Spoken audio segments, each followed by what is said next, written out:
Welcome to the Jay Sizzle Football Podcast. Today, I'm going to continue my individual team episodes.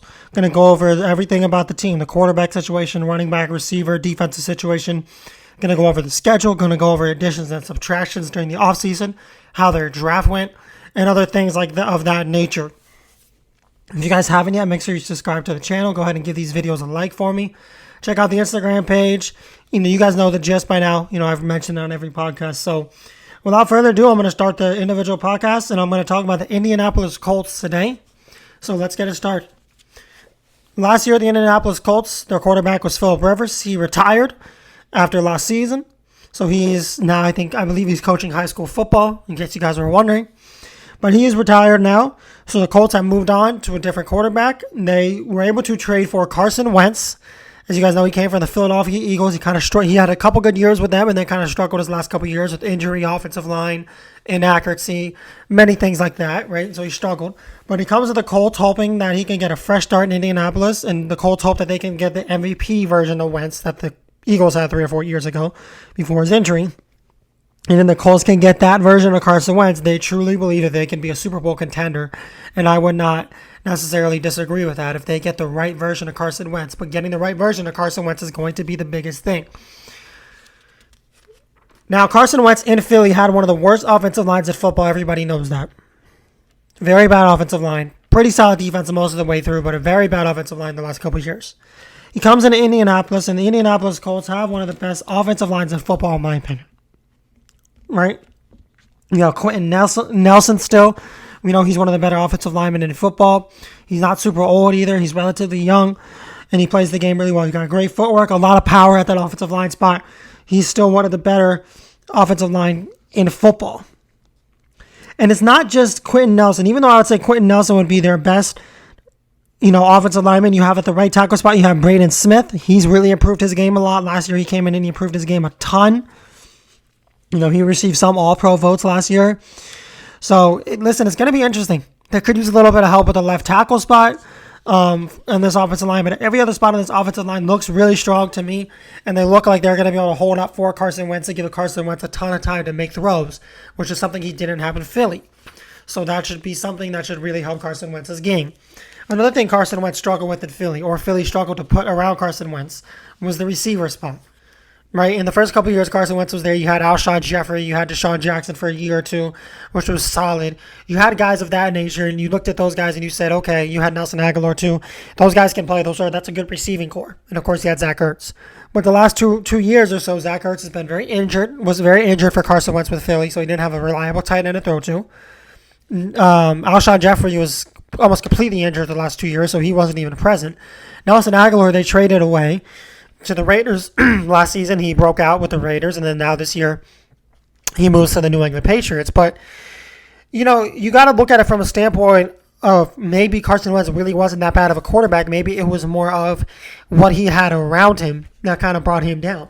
Now he goes to Indianapolis, and he doesn't have the strongest receiving core in Indianapolis either, but it's a stronger receiving core than he had in Philly the last 2 years. You still have T.Y. Hilton as the number one receiver. It'll be interesting to see what he's able to do this season. Last year, he had 56 catches for 762 yards with 5 touchdowns.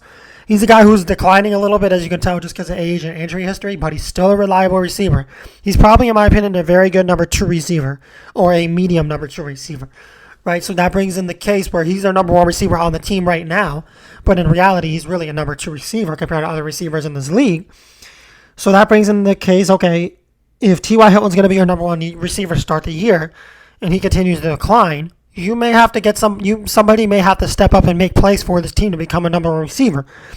And the question with that would be to look at it in multiple different situations, right? I would look at multiple different receivers that could step up and make an impact as a number 1 on this team. I would look at Michael Pittman, where last year 40 catches for 500 yards and a touchdown. We want to see him get his touchdown up, but he's an exceptional route runner. Right, he's got a good size for the receiver spot. He's physical. He has the tools to be a solid receiver, maybe a good number 2, not a number 1. Zach Pascal is the guy, in my opinion, who has the potential to be a number one. Last season, 44 catches for 629 yards. He averaged 14.3 yards a catch, which is incredible. He's got a lot of speed at that receiver spot. He gets off the line quick. I know he's got to work on his hands a little bit. His route running, he has to work on a little bit. But he has enough speed to be able to manage 500-600 yards every year. But hopefully this year, I know in training camp, they've been very impressed with what he's been able to do. So hopefully this year is the year that he can really step up and take that next step and go for 1,000 yards, 70 touchdowns this year with 70 catches. If he can do that, Carson Wentz will have, a couple true receivers to really throw the ball to and move it around. At the tight end spot, you still have Jack Doyle. He's a pretty reliable tight end. Now, his numbers did dip a little bit last year, in terms of his production last year and what he was able to do. But also, you got to remember, he missed 4 games last year. So coming back healthy this year, I expect him to go for 600-700 yards, 6-7 touchdowns, maybe 50-60 catches, and just have a pretty solid year because he is a pretty solid tight end. He's not a speed tight end, but he's a very good blocker. And when he catches the ball, he uses his physicality, right? He's very physical. He runs guys over. He knows what area to go on the field, right? He can read defenses pretty well. He knows what guys to attack. So he's a smart and physical player. So I expect Jack Doyle to have a pretty solid year for this team and somebody that Carson Wentz can get the ball to a lot. So that's really it for the offense there. Oh, well, I forgot the big one here. Now, the biggest thing in their offense this year is going to be Jonathan Taylor, right? He's going to be the go-to workhorse. They're going to give him the ball, in my opinion, 23, 24 times a game. Last year, he ran for 1,169 yards and 11 touchdowns as a rookie. I think this year he runs for 1,400 yards and has about 10 or 11 touchdowns again. This year, I think Jonathan Taylor is going to prove himself as an all-pro player, in my opinion. He's definitely a pro bowler. He's going to be an all-pro this year, in my opinion. He's a guy who runs the ball with such physical force. He's so strong, right? He's got a lot of speed, solid juke moves and spin moves, but the main thing with Jonathan Taylor is his release off the line.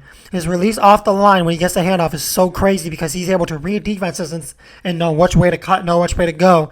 And he's a very hard guy to bring down when he gets in the open field, right? He's got good end-to-end speed, but the hardest thing about containing Jonathan Taylor is his strength. Nobody can take him down. He's very strong. He uses his stiff arm a lot. He uses his strength to run guys over. And he's just a pure runner. He's a great runner. He's like a miniature version of a Derrick Henry. And I can't say he's like Derrick Henry yet because obviously he's not nearly as good yet. But in my opinion, he can get. I think he will get that good one day. It will just take some time. So that's really that for the. Now it'll be interesting, really quick, to mention this. Jonathan Taylor, I think, is 3-down back. Right? That's just my personal opinion. But it'll be interesting to see if they use him as a 3-down back because you cannot forget they still have Nyheim Hines, right? And Nyheim Hines is a running back that had 400 receiving yards last year, 482 receiving yards for 63 catches and 4 touchdowns. He's a great receiving back, and I think they're going to use him as their 3rd-down back. So I think Jonathan Taylor will most likely come in at 1st and 2nd. Sometimes Jonathan Taylor will come in at 3rd because he's shown some flashes of being a good receiving back. But when you have Hines in there, who's one of the top 5 receiving backs in football, in my opinion, you have to put him in there on 3rd down for sure. So the mix-up of Hines and Taylor is a combination I like.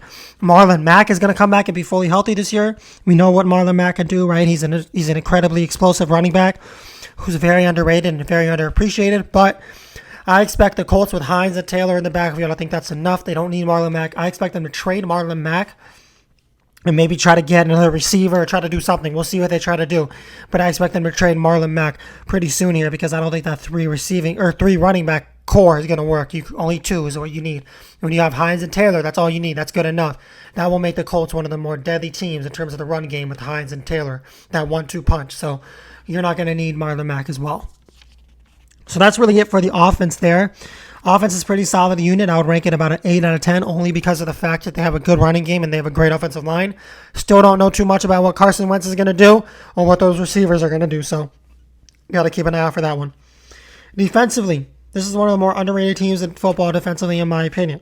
Last year they ranked 8 in defensively. They ranked 10th offensively, but they ranked 8 defensively. That was their stronger unit, and it was led by their very strong defensive line. And their defensive line is obviously led by DeForest Buckner, who came from San Francisco last season. He had 9.5 sacks on the season. He's one of the better D linemen in the league. He comes off the edge really quick.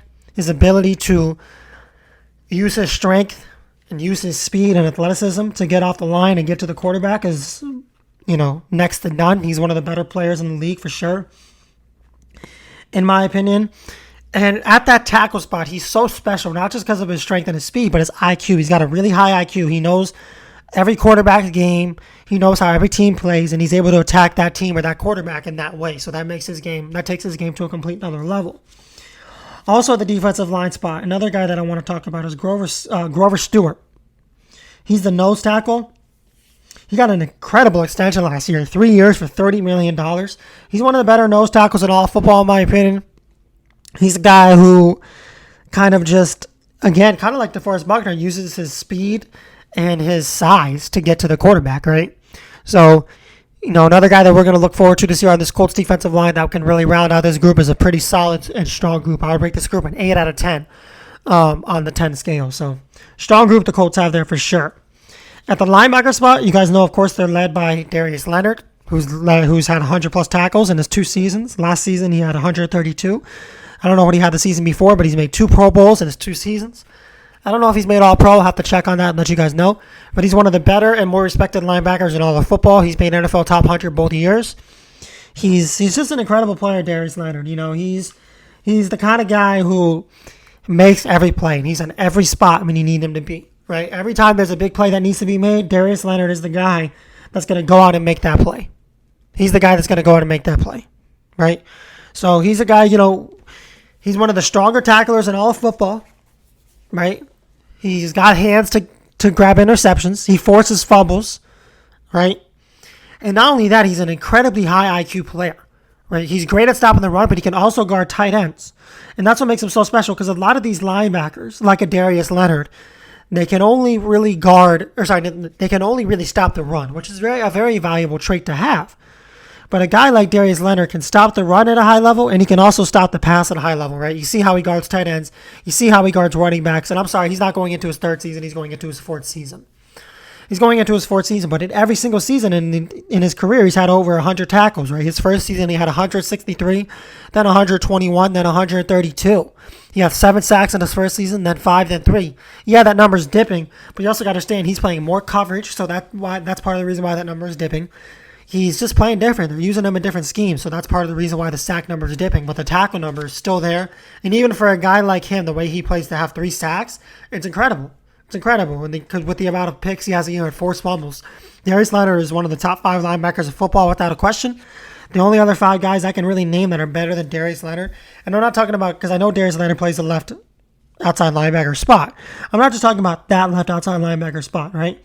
I'm talking about Darius Leonard and compared to other linebackers, right, from all linebacker spots, the middle, the right, and the left. Darius Leonard's probably a top 5 linebacker, maybe even top 3, some could argue, right?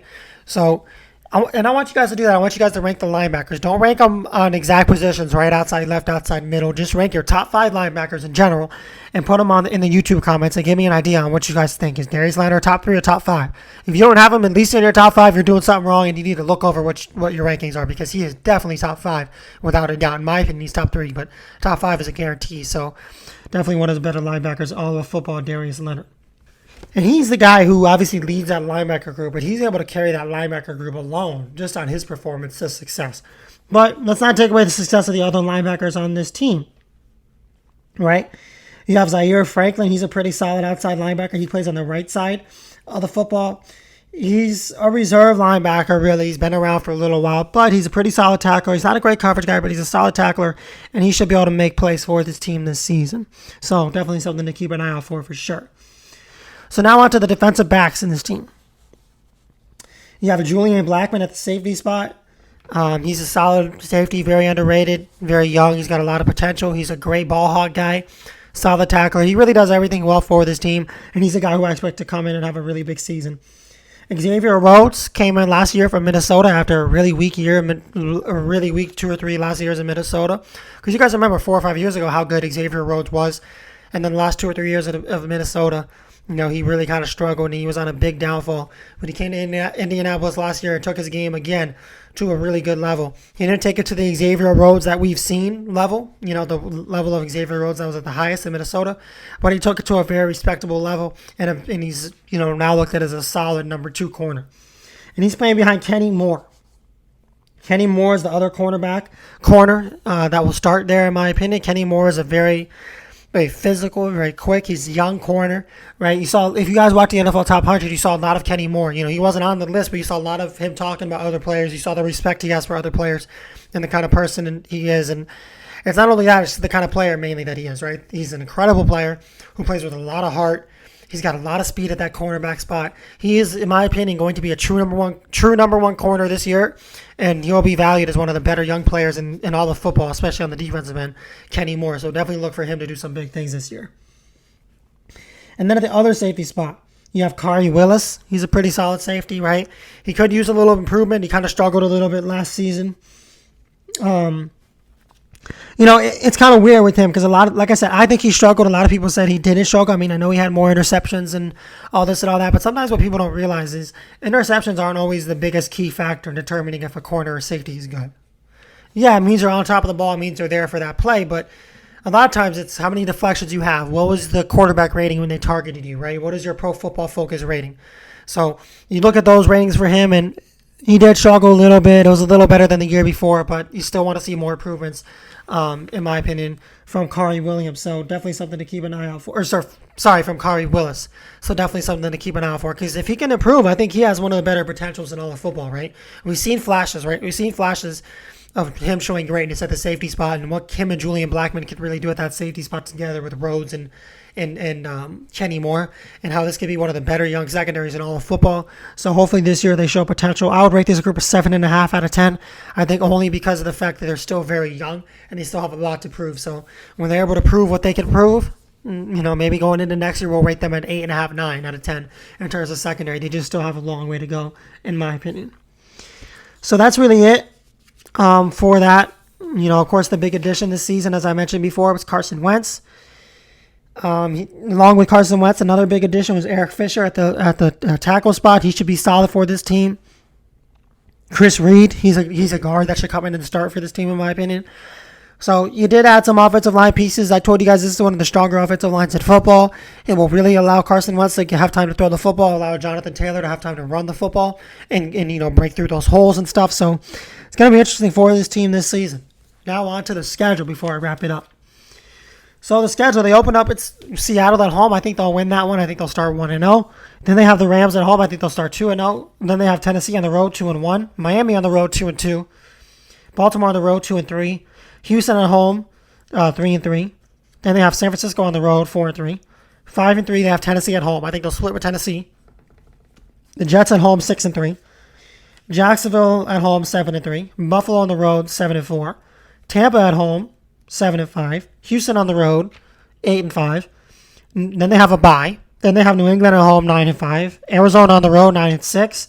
Las Vegas at home, 10-6, and the Jaguars on the road, 11-6. So I think this team finishes 11-6. As you guys know, there's an extra game added this year. Last year, this team finished 11-5, but they did finish 11-6 if you include the playoff game because they lost to Buffalo. So division winner. It's going to be really tight. I'll have to go ahead and give a look at Tennessee's schedule. I'll do that podcast soon, and then I'll let you guys know who I think is going to win the division. But it's going to be tight because I don't see Tennessee winning anything more than 13 games, but anything less than 10. So this division is going to be really tight with Tennessee and Indianapolis. It's definitely going to be the two of those teams competing for the number one spot. And let's say Indianapolis wins the division. Tennessee will still make it. Let's say Tennessee wins the division. Indianapolis will still make the playoffs. So Indianapolis is 100% a playoff team this year, in my opinion. Hopefully Carson Wentz is able to stay healthy and come in and make an impact and show that Philly made a mistake getting rid of him and show that it was Philly's fault all these years for not getting him to that next level of quarterback. So if that's the case, Indianapolis is going to be a scary team this year. And I expect Carson Wentz to play pretty well this year. Indianapolis is going to be scary. They play both sides of the ball. They're really well coached. They have a power running back and Jonathan Taylor, who's a stud. And, they're young too. So, it's a team that has a lot to prove. So when teams have a lot to prove, they tend to play a little better too because they have a chip on their shoulder. So going to be an interesting year for the Indianapolis Colts. I'm going to make sure I tune into their season. I want you guys to go ahead and look at their schedule. I'm going to put it on my Instagram story. Tell me what you think. Tell me how many games they are going to win. Let me know. Let me know each week. Will they win against Philly? Will they win against Dallas? I'm just throwing out examples, right? So you guys can get a little bit of an idea on what their schedule is like. So that's going to wrap it up for the podcast. Make sure you guys do everything. Like, subscribe, follow the Instagram page, and I hope you guys enjoyed today's podcast. Have a good one.